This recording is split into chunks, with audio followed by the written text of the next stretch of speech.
I absolutely love this episode. I had the privilege to sit down with Kesley Kappauff, a death doula and death educator. Kelsey shares the cultural denial of death in American society today and how it impacts our way of living. And of course, there are so many tears in this episode as we talk about Kelsey's personal journey into death work and the transformative experience of watching her father go through the dying process. She discusses the shift in her own beliefs and the recognition of the interconnectedness of all beings. And if you had someone close to you pass away or is in the process of dying, please know that we are holding space for all the feelings that are happening now and that are to come. If you're new here, you're listening to the How We Get Through podcast, a place for you to feel connected through deep and meaningful conversations with healers from all over the world.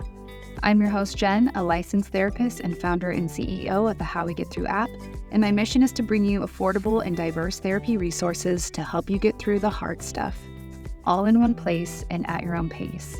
Welcome to the How We Get Through community.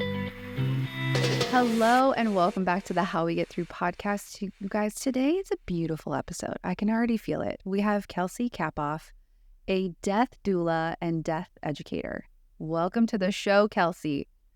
Thank you so much. I'm happy to be here. Yes, this is so fun. So one of my friends that you know, Katie, actually was like, hey, you have to have Kelsey on your show. She's so great. And how do you know Katie? From church life? So actually, Katie was really good friends with my husband. We studied at the same school, so we all went to Vanguard. Yes. And, okay. Yes, and I met her through my husband. Oh, so fun. I met my husband through Katie. Oh, did you? Well, there you go. It's a little reversed, yeah. Okay, Kelsey, let's talk. Okay, what is a death doula? Let's start there. Yeah, absolutely. So, as a death doula, I specifically work with families who are experiencing a death, so the death of a loved one or they themselves are dying, and I offer support for them and their family members through this really tender and sacred time. So the death doula work is focused on mental and emotional health, creating space for ritual, helping clients process what's really happening. Death is something that's really hard for us to talk about and to name. So as a death doula, we sort of help people name some of those messy, hard things to talk about. Yeah, and we help the families navigate this emotional, mental process as well. So that's my work as a death doula. And a lot of death doulas are actually death coaches as well, where we work with clients who aren't dying and we offer support in what it might look like to navigate our relationship with death while we are not immediately dying, what it might look like to live a different life, recognizing that we're not going to live for forever. So yeah, that's a little bit of insight into my work. Yeah, I love that. So it sounds like the death doula part is for probably more for family, like surviving family.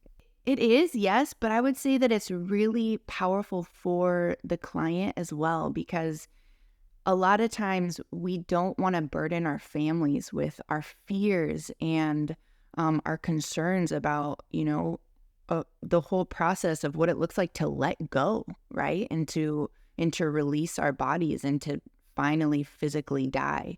And so as a death doula, to create a safe space to help people name what's happening can be a really powerful thing. And then invite them to share with their loved ones as well. But sometimes we just don't know how to talk about death, right? Yes. Which I think is another interesting question. I have so many questions coming through, but culturally, like where are the origins of a death doula? Because it cannot be American. We don't like death here. Yes, absolutely. So America is like a absolutely death denying culture. We want to climb ladders and we want to look at what's ahead and go. But it's really hard for us to think about the fact that everything that we're working towards will be released. Oof. Yeah. So we're a death denying culture. Honestly, the work of a death doula is human work. This comes from being. I think every culture has remnants of the work of a death doula. If you look at the more sort of mystical spaces in all culture. There are people who have entered in with presence to the spaces where death is, right? So there's different unique rituals that different cultures use, but death doula work is human work. And this is what I love to tell the people that I'm working with is I'm not special in this space. Like, we are all death doulas when we can enter into death with presence, with love. We're all invited to be death doulas. I just so happen to be trained in this and have some tools that I can help support and educate my clients in. But all of us are death doulas when we can really enter in. Kelsey, I'm already crying. Okay, there's a full moon or eclipse season. I'm just like, oh, it's so beautiful. I do cry a lot. I do too. You're in good company. Yes, it's so beautiful. I love that because it just doesn't keep us separate from one another or ourselves, you know? Yes. In hierarchies, it's like, this is a part of the death work. Like, it's all a mirage, right? It's all illusion. So how can we release those illusions and instead of just looking to someone else and really trust ourselves to show up in these tender times and tender spaces? Yeah. You know? I did some work with Kevin Russell. He was on the podcast. He's like energy healer, but he does something where he like makes you scrub your timeline, like from pre-birth to death, and name all the ways you're going to die, all the ways you're going to fear that you're going to die. And I remember like not really being afraid of dying, but afraid of leaving like my children. Like that felt like a harder thing to kind of process or to fear, right? And yeah, I was just, but it also was releasing in a lot of ways. And I think, and I'm wondering if that's where the educator or the coach part comes in, excuse me, of like not being, if we aren't afraid to die, then how much different will we live? Fear can come to us and manifest in our lives in such unique and different ways, right? So the fear of not being around to see our kids as they grow, that's a valid thing, right? There's so much love there.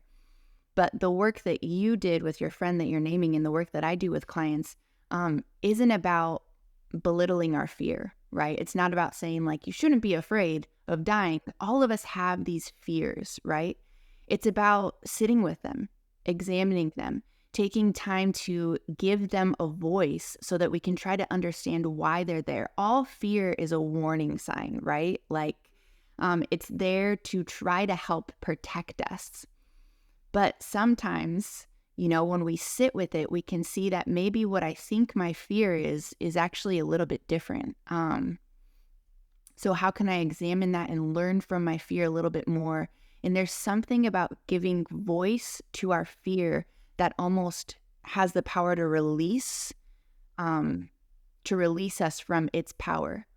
You know, it doesn't mean it's not going to be there, but we can learn to live with it when we have a better, more healthy relationship with it,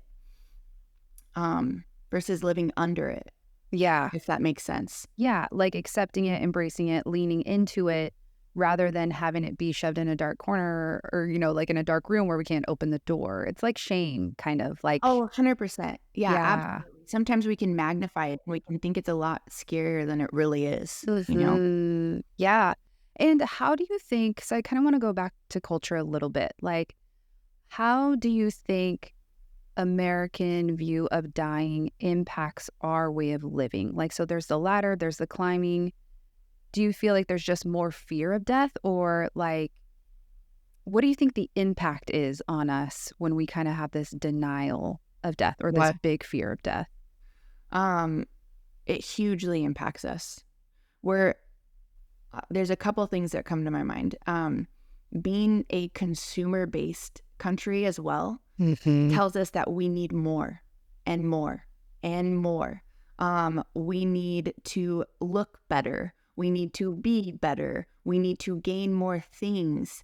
And the reality is that what death reminds us is that we can take none of this with us. Yeah. None of it. None of it with us. And we think at times that we have control. We think we have so much more control than we really have. And death reminds us that, right? Death invites us to release. And the reality is that we don't have to wait until we're physically dying to learn this, right? Like the reality is that the presence of death is in all of our lives at all times, whether it's the death of a friendship, whether it's the death of a belief system, whether it's the death of an expectation or a hope. We're constantly experiencing deaths in our lives. And when we can sit with that and examine it, we're training that muscle of what it feels like to release and to let go. But living in a culture that says cling, cling, gain, more, it makes it a little bit harder. Yeah. Because we're not invited, we're not reminded Right. how important that spiritual and emotional and mental process of letting go really is. And how freeing that can be. Oh, yeah. Absolutely. It's a completely different life, right? It's a different posture in our lives. Like we can show up and try to gain and cling, and we can show up and what would it look like to have open hands, right? Yeah. It's a different posture. Can I ask, because how many kids do you have? I have two. I have a 9-year-old daughter and a 7-year-old son. Oh, I have a daughter and a son too, but they're younger, so I'm in it. But yes, we are. We are. I'm curious of how this, and I want to get into your story, but I'm curious of how this has kind of shifted your view of motherhood, if at all. Yes. Releasing, I guess, the idea of releasing a lot in motherhood. Absolutely. I think a big part of it for me is releasing control, and the presence of death in the way that I parent specifically reminds me that my kids are not my own, that I do not own them, that I don't exist to control them or try to manipulate them or form them into my own little versions of what I would want. Death reminds me to release again and again and again. So when I'm trying to, teach my kids this lesson and I see they're not picking it up, what would it look like to, instead of trying to gain more control over them, sort of take some deep breaths, release my own ideas of who I think or who I want my kids to be? Yeah, it's that consistent reminder to release as a parent.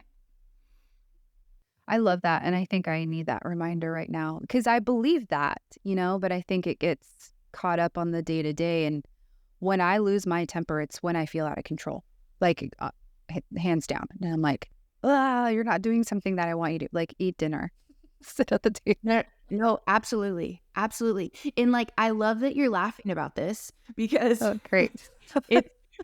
I love that because I think also death is kind of comical. This is something that it's something I experience often when I'm working with clients who are dying, and you start laughing at some of the most painful things, right? It's because sometimes all we can do is laugh. It's as a parent, I see myself trying to control and manipulate and get these certain outcomes, and then I just have to laugh at myself. And death can help us do that because it's wait a minute, we're all just these silly humans trying to control. We're all just gonna die. Yeah,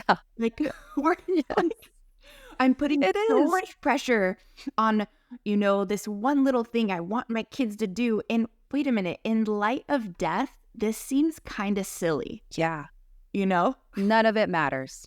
Yeah. None of it matters. This is really silly. And then how do we as parents in the moment switch from trying to gain control and our egos are raging to being wait a minute. Okay. I can laugh at myself a little bit here. Yeah. Yes. That, again, a very good reminder. Because and you know what I do think about that often because that does get me out of it. I'm does it matter that they're sitting right now? But Absolutely. in the spin of it, I'm oh, this is disrespectful. This is blah, blah, blah, blah, blah, blah, blah, blah. All this other stuff that I have to sort through. That's a me problem, right? Absolutely. Ugh. Anyway, motherhood's hard. It is. Overdoing it. Yeah. Okay, Kelsey, how did you get here? Do you have a religious background? Have you experienced somebody close to die? Like, how did you get here? Yes. I'll try to tell this story quickly. But I do have a religious background. I grew up in the Christian evangelical space. I studied theology and became a pastor. Wow. And my theology started to shift and move and change as we do as humans. We shift and move and change. And I started to study the Christian contemplative tradition.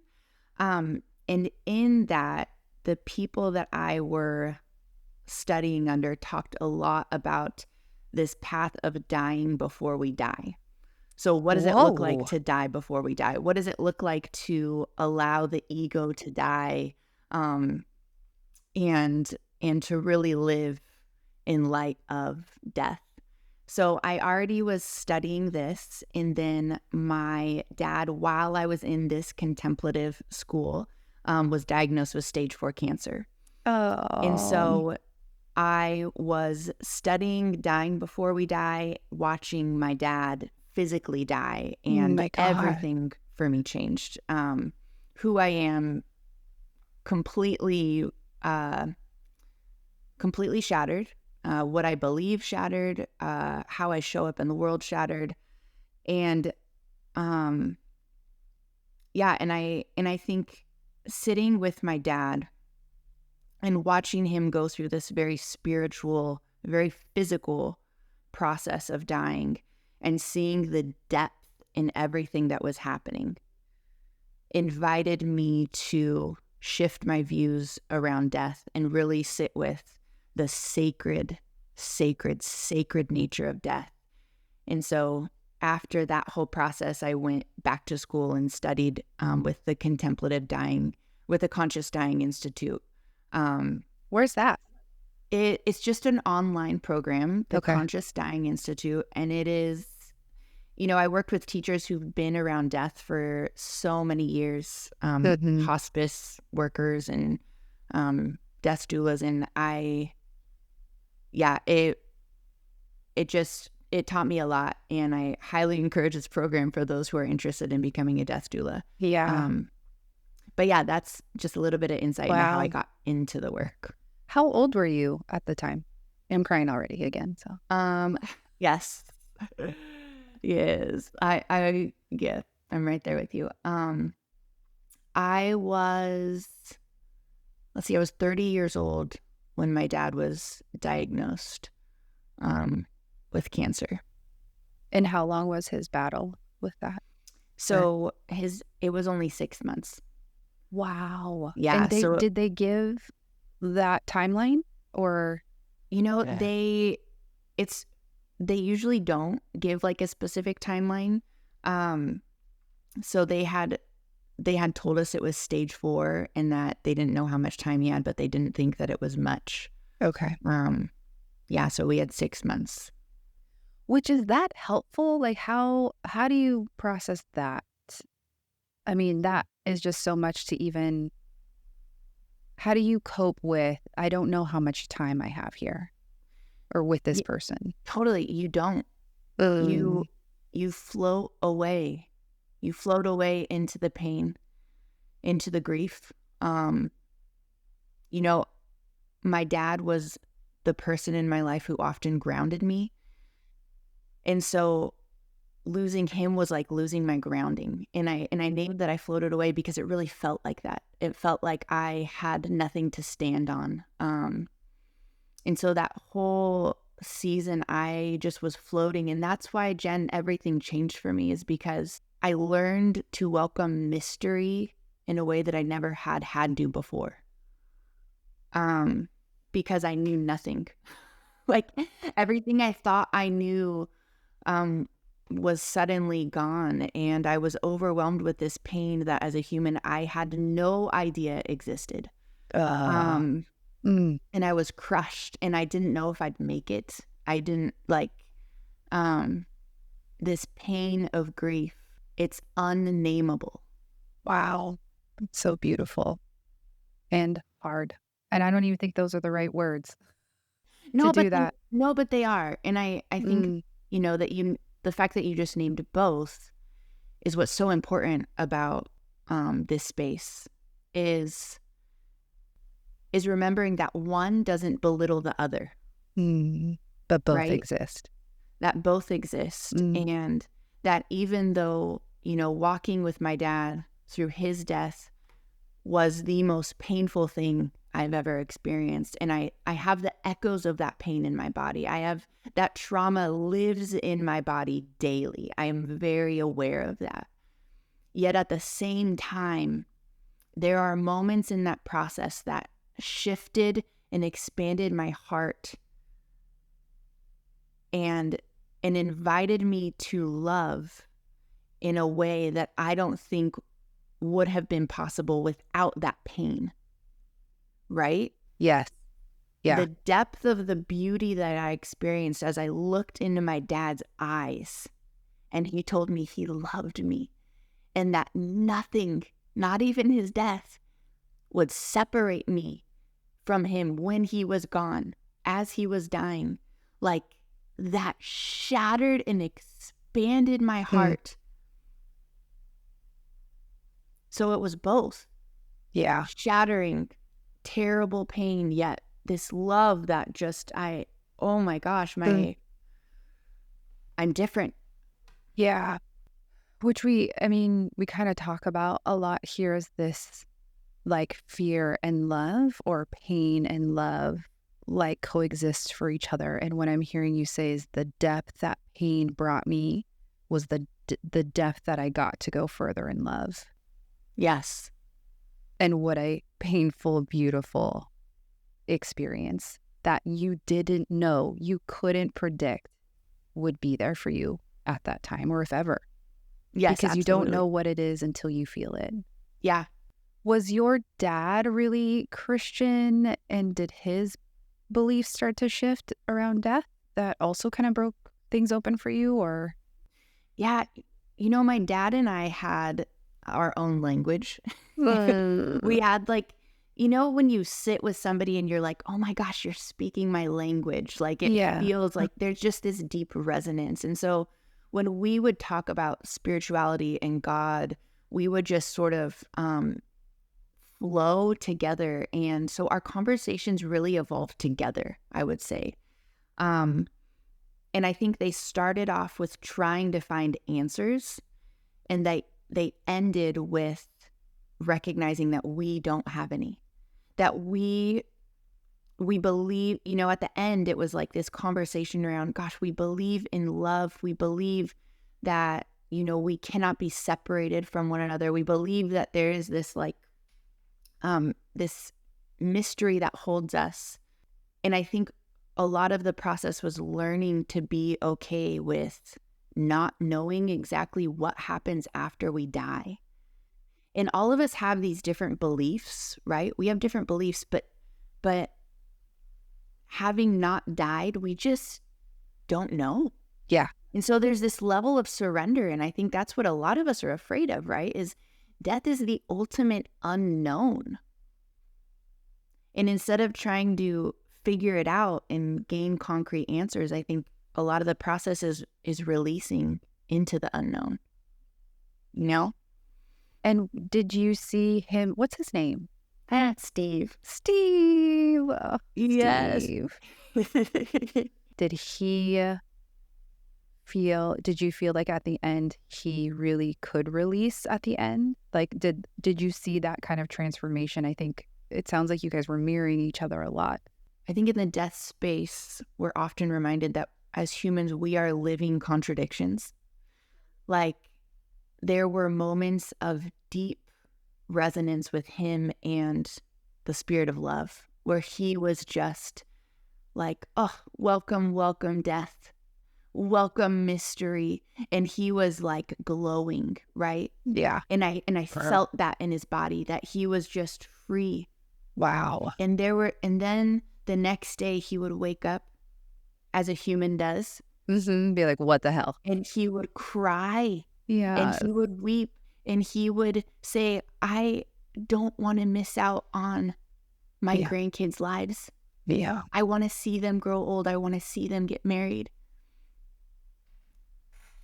and there was pain there, and there was clinging, and there was, I'm not ready, right? I'm not ready. And then there would be this flow and settling back into love and feeling peace and comfort. And I think that's a lot of people's experience at death, is this struggle, but that's the human struggle that we all face, right? Like every day, this ebb and flow of resonance, dissonance, and how do we learn to flow with it and give ourselves grace when our humanness shows up, you know? Yeah. So I would say both. I love that, because it does. I mean, in my experience every day, I'm like, oh my gosh, this is great. I feel great, whatever. And then the next day I'm like, what am I doing here? What am I doing here on this earth? What is this all for? You know? And so again, but I believe like we came here to experience just that. Yes. It's not one thing. It is so layered and dimensional, and the feelings that we feel. Are you on the Enneagram? Do you know the Enneagram? Do you know your number? Oh yeah. What number are you? I resonate with the 2. A 2. Oh, yes. Yes. How about you? I'm a 9, peacemaker. But a lot of women think they're 2s. So if you haven't had typed, I would shout out Erin on the Enneagram. She's great. She retyped me. She's like, you are not a 2. I was like, okay. Yeah. Absolutely. But I think about that of like the emotions that we experience are just that. Like we came here to feel that, you know, and sometimes it's so unbearable and sometimes it feels great. And there's nothing to do about that. Yes. Yeah. Yes. And that's where the whole process of letting go is the human process, right? Like this death process is the human process of continually releasing, letting go, releasing, letting go. So you start off like Christian, evangelical, heaven and hell. Oh yeah. Do you believe like in past lives? What do you take me? What are you, what do you believe now? And I'm sure, again, this always gets to shift and evolve, but where are you currently right now with? Yeah, absolutely.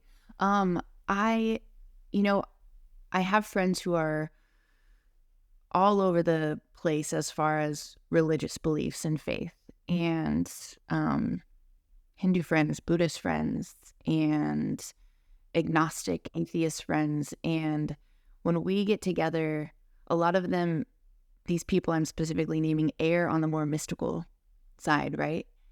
And I think something I've realized is I think we're all speaking about the same thing. Yes. So, you know, for me, we have these different beliefs and these different ways of naming what we believe. But for me, heaven, which I personally, where I sit right now, I wouldn't name it that. But this idea of afterlife, of heaven, and I really hope we're held in love. Mm-hmm. I really hope we all recognize when we die our interconnectedness, that maybe we never were separate. So for me, my theology isn't anymore a belief in heaven and hell. It's a belief in this wild connection, maybe realizing we were never separate in the first place. Yeah. But what you're speaking to is the love. Yes. Right? So that's where I think, there's no right or wrong, but that's what feels aligned with what you say, what you do, what you experience, is what you're saying is like, I don't believe in the fear, even though there might be some fear of what happens after. And I've worked on like believing and kind of ushering this love for myself, for other people, that expands and goes beyond this human body. Yes. So that's the belief, is that there's love there. Yes, and I think we're all connected to that love. Right? Yes. There's no, for me, there's no other option. There's no no way that as I'm sitting with someone on their deathbed who is an atheist even. Right. Like the love is there. Yeah. The love is holding them and ushering them into whatever it is that's next. That love is helping them transition in the same way it's helping somebody who identifies with a different faith. You know, Yes. Again, like we're all held by the same thing, and yet we're gonna we label it differently. Yes, absolutely. Yeah. Yeah. Mm. Has I think I'm just going back to your kids, Anna. It's funny. Yeah. How have you talked to them about death? Or I mean, I'm sure you've had to. Yeah. What does that look like? Yeah, totally. I like, we talk about death a lot. Yeah.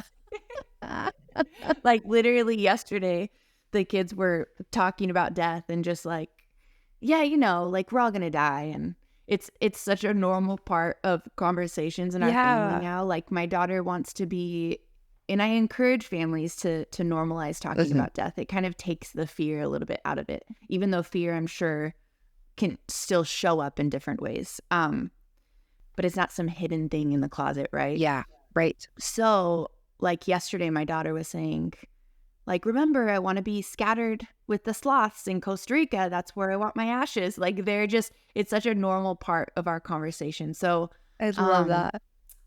Yeah, so it's something we talk about. It's something we see. It's something we name. If there's a dead animal at the park that they're playing at, we walk over to it and we gather some leaves and put a circle around it and say a little blessing. Like I hope for my kids, and they're going to interact with death in whatever which way. Maybe they'll be a little traumatized because their mom talked about it so much. Maybe it doesn't sound like it.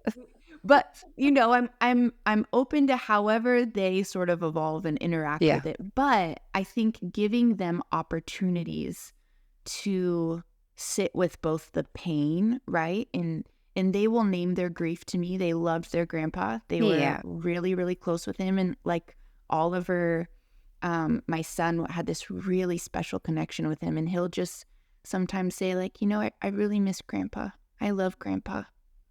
Hi, grandpa. And then he'll talk to grandpa. Yeah. And so there's space for the grief, but then there's also space for the sacredness of it, where they will go over to a dead animal, and instead of saying like, ew, gross, I'll watch as they sort of look at it and maybe be a little bit grossed out still by something, but they also then say, I hope it had a good life. And then gather acorns and, So they're definitely interacting with death in their own age. Right. Well, and also just having a major figure in their family die, So it's like they had to have faced that already, Yes, absolutely. Yeah. I haven't had any of my parents die or grandparents for my children yet. Obviously, we all die, but we do have chickens. Had chickens. Yeah. And like pets, we have one chicken left. We call her Lucky because she made it. Yes. Way to go, Lucky. Yeah. She's a lucky. She's a Britney Spears song. She's wicked. Exactly. But it's the same thing. I try to like neutralize it as much as I can. Yes. Like, oh, our chicken died. Like, and they'll say like, oh, our chicken died. And, not again being so hidden. Like, oh, we have to like not tell the kids. I'm like, wait, but this is a part of life and it's going to happen, and it doesn't make it easy, but also my kids didn't really have a giant, the chickens, you can't really hold them. They're not like that close to them, but they are a part of our life. So maybe a dog would be different, but still it's like, we kind of model like this is just how it happens, and I will hold space for whatever emotion. And they're also like 4 and 6, so it's the concept is different. Yes. Yeah. But I just love that example. Yeah, giving them space to see it, right? To interact with it. And then even I think what's so huge with kids is like sometimes they don't feel like they can share their thoughts. And so asking them like, what do you think about that? Like, do you have any thoughts? And maybe they'll be like, no, I don't. Yeah. Sometimes my kids do. I'm like, okay, I thought we were going to have an emotional conversation and we're done. That's it. And it's like, I don't need to pry and dig and try to like create a moment. I don't need to do that. But sometimes when I offer up a question, like, what do you think about that? Yeah. And then you see their eyes sort of, I do have some thoughts about that. Yeah. And they surprise us with their thoughts. Like my daughter, she's like, my really good friend just had a baby. And she's like, you know what I think about death? She said, I think that every time somebody dies, a baby is born. And I'm like, oh, that's so beautiful, Sawyer. Like, thank you for sharing that with me. Like, they can have these beautiful, creative, and sweet thoughts. But sometimes asking them the question, well, what do you think about this? Shows them that their opinion matters. They don't need to believe or think about it the way that I do. Yeah. Right. I'm just curious about, what do you think about this? No? Yeah. And come to think about my daughter, she's my oldest. I talk about my grandma a lot, and I have a picture of her, and she didn't meet her, but she did meet my grandpa when she was very young. But she'll say that, like, or how old was she when she died? And then she'll say, are you going to die before me? Or when are you going to die? Like, just very concrete questions that I think are just so beautiful and crazy for like she'll be 6, but for somebody that young to kind of, she wants to understand the concept of that. And I'm just like, wow. And then just like, I don't know, like I probably will die before you because I'm older, or old people die, or, that's just her world right now. Yes, totally. And I think that's so beautiful because what you're doing is you're allowing your kids to not know. You're basically, and you saying that you don't know. You're saying it's okay to not know too. And I think growing up in a really religious space, I thrived on my clean, clear-cut answers. Yes. Yeah. And I felt so safe in them. Yeah. And as I got older, when I realized that some of that safety was an illusion, it was really hard for me, right? Yeah. And so if we can sort of invite our kids in these small ways to be like, you know what, a lot of life is mystery. Like there are some things we just don't know. It's these small little invitations to allow us to be honest about the very real mystery of what it means to be alive. Yeah. Yeah.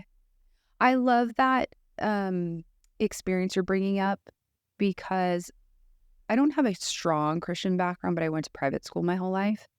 And my husband worked for a church. It was the whole thing. But it is that, and my kids go to church, but I don't. So it is this kind of like line where I'm hearing, like God's always with you, and just, which isn't bad. Like none of these things are bad, but when you pull that belief of like just pray and you're going to be okay, or God's will, or what are some other harmful phrases that I'm thinking of?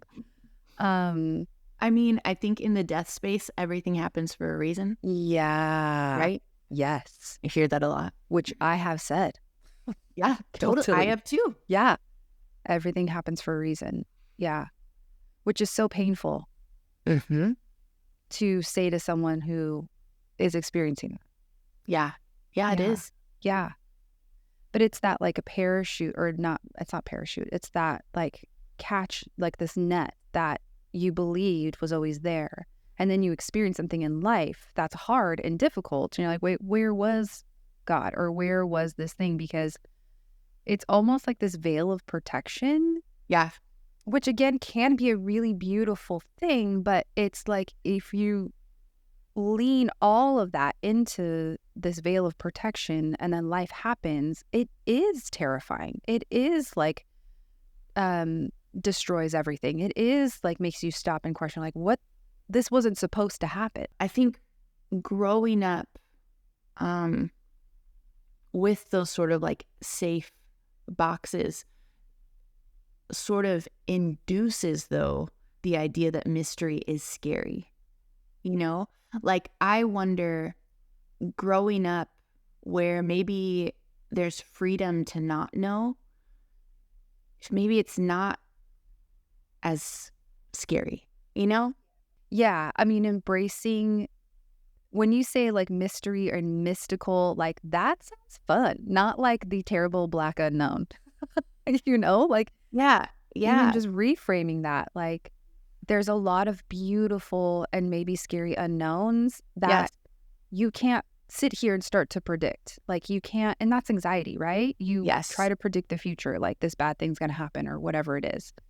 So it is kind of releasing that. Yes. And it's a shift from like trying to protect or preserve to allowing and inviting. It's this big shift. It's like, I think about my daughter who, she has struggled with this certain friendship.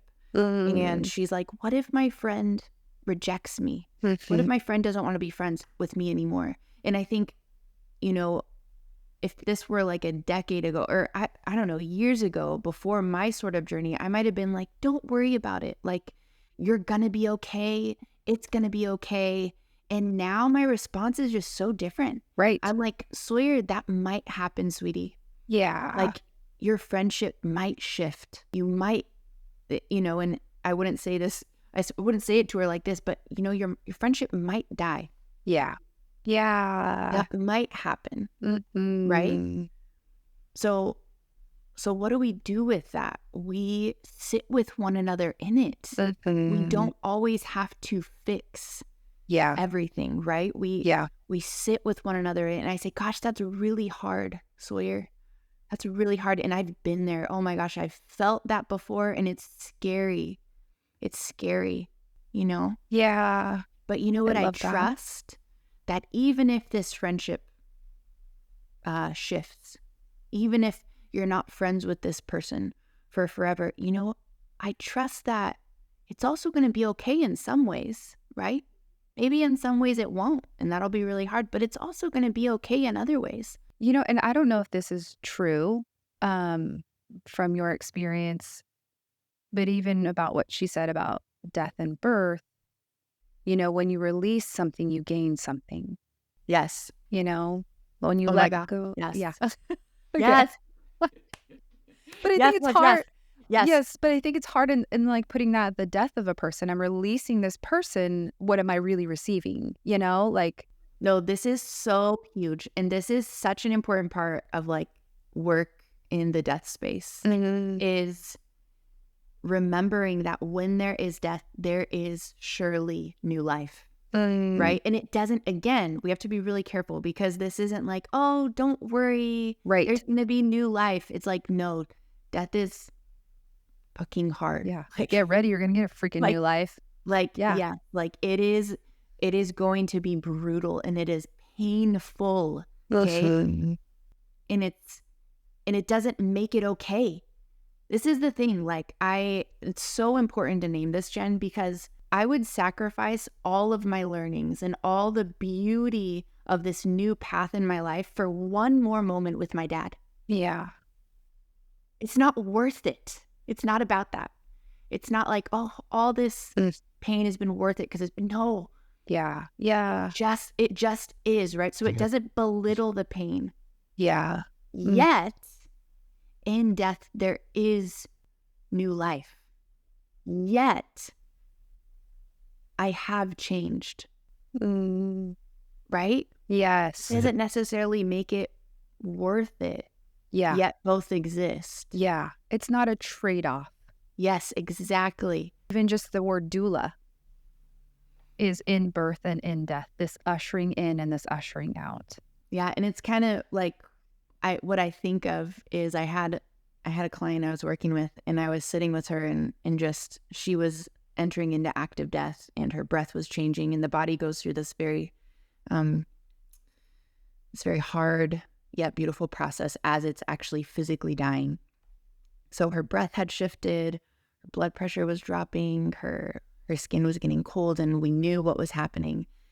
And so I was just showering her with my love and gratitude of just thank you for allowing me to be a part of this process. And then there was this moment where it was almost like the veil lifted, and as I was supporting her on this end, I sensed my dad was supporting her on the other end. And it was like this expansive moment where we see with clear lines, like I see your body on the screen, you see mine. Yeah. But really, there are no lines. Ugh. Again, so beautiful.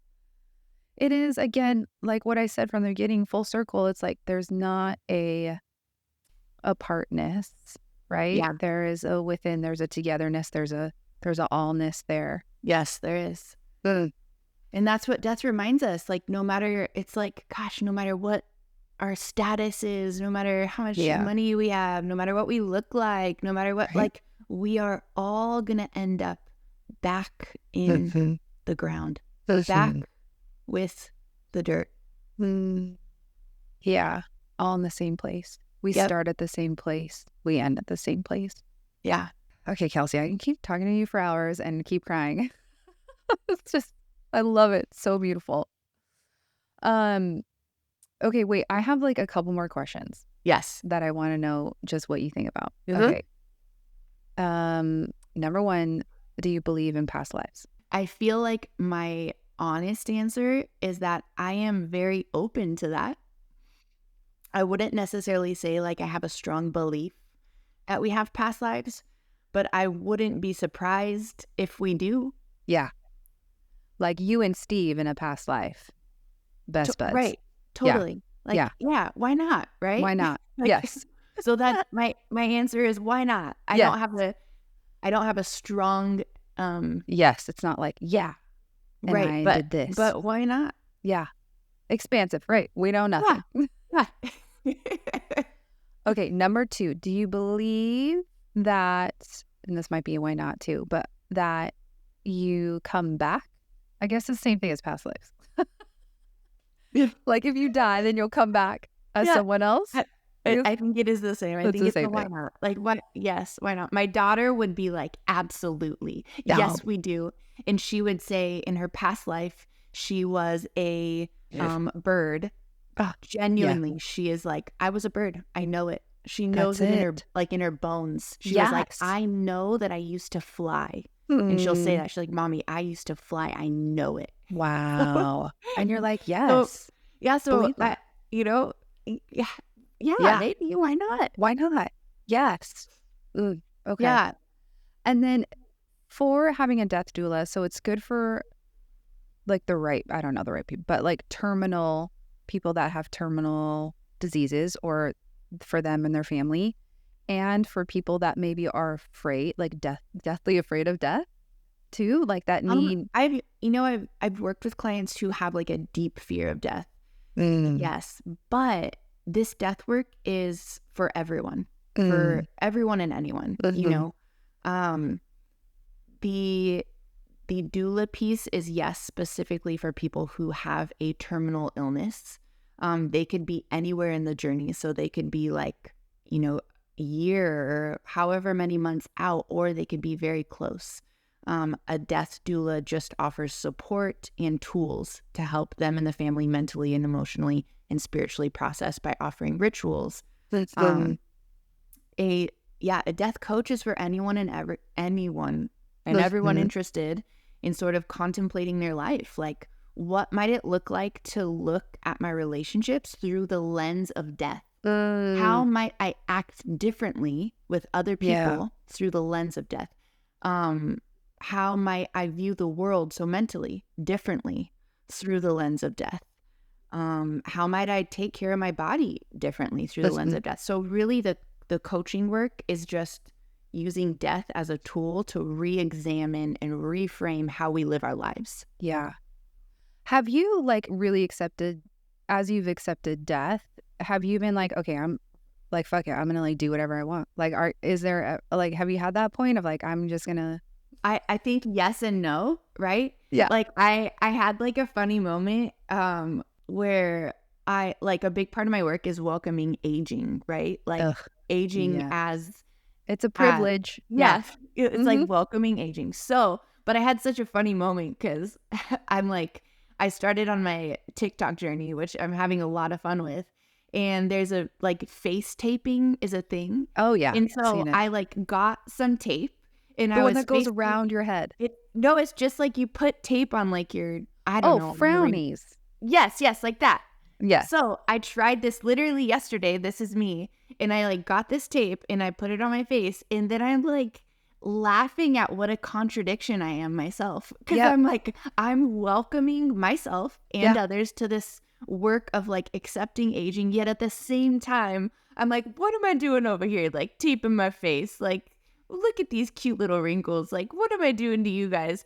But it's like, it's funny because I would say in my work, it's like, yes, death every day reminds me to like breathe in the preciousness of my children, to, as I am walking outside, lay down in the grass if I want to, even if people think I'm crazy. Like, it invites me to like wear different clothes that maybe I wouldn't normally wear. It invites me to like throw the party for myself. I threw myself a birthday party and I was like, why not? Like, like, I played truth or dare with my friends like a child. Oh my God. Like, I love it. Like, so it invites me to do the alive things. Yeah. Yet at the same time, I am so human, and I use the face tape. Yes. And I like find myself in my head having conversations around, oh, well, what do they think of me? When I know that none of that matters. Yeah. Right? Mm-hmm. Yes. So we're all still learning, and we always will be. And even on the deathbed, we're learning. And I think the invitation is to just open to the process of learning and to ask ourselves, what might it look like to live a life where we allow ourselves and give ourselves the grace to let go little by little. You can't force letting go. You can't force it. But we can, little by little, learn to release. Yeah. I love And there's that. got to be grace for that process. Yeah. Because we're living in a world that doesn't want to release.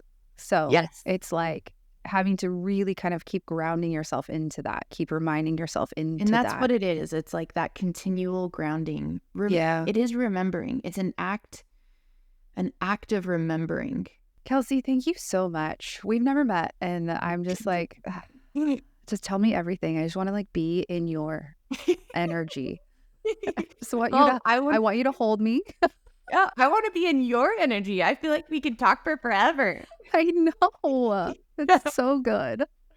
Okay, Kelsey, tell people where they can find you, your TikTok, your website, all of the things if they're interested. And yes, my website is contemplativedying.com if people are interested in learning more. And my TikTok is contemplative dying.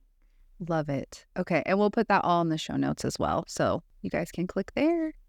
Okay, Kelsey, thank you so much for all of it. Thank you for all the tears, all the love, the space. I just really appreciate you and the work you do. For creating this space for people to show up and share and be in this human strange experience together. Yeah. Seriously. Thank you so much, Kelsey. Bye. Thank you so much for tuning in. I hope this episode brought you some hope or shift in perspective, or that you felt seen in whatever you are going through at this moment. I'm so grateful for you guys to be a part of this community. And if you are loving what you're hearing, give us a review on the Apple Podcast app so we can continue to reach and help others. Thank you guys so much. We'll see you next time.